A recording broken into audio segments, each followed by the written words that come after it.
Hey guys, welcome to How to Solution, and in this video I'm going to show you guys how you can change theme on your Shopify. At first head over to your store and then you'll see this option called online store. Just click on this one and naturally the first one, themes, should come up. From there you can see this option called theme library, and here you see this option called add theme. Just click on this one and then go to visit theme store, and it's going to take some time depending on your network. Now we have to click on explore themes. And then you'll see all of these themes, but we want the free ones. Just will click on the free and you're going to see every free one. But if you want to pay, then you can also click on paid. But for now, let's just say I like this one the most. So I'll just click on this one. And then I'm going to click on try theme.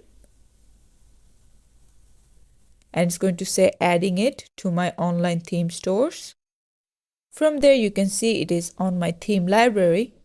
To change it, all I'll do is click on publish and then click on publish one more time, and it says it will remove it, and there you go. My current theme is Crave, and this is how you can do it. Thanks for watching. Please leave a like and subscribe for more tutorials like this, and until then, take care.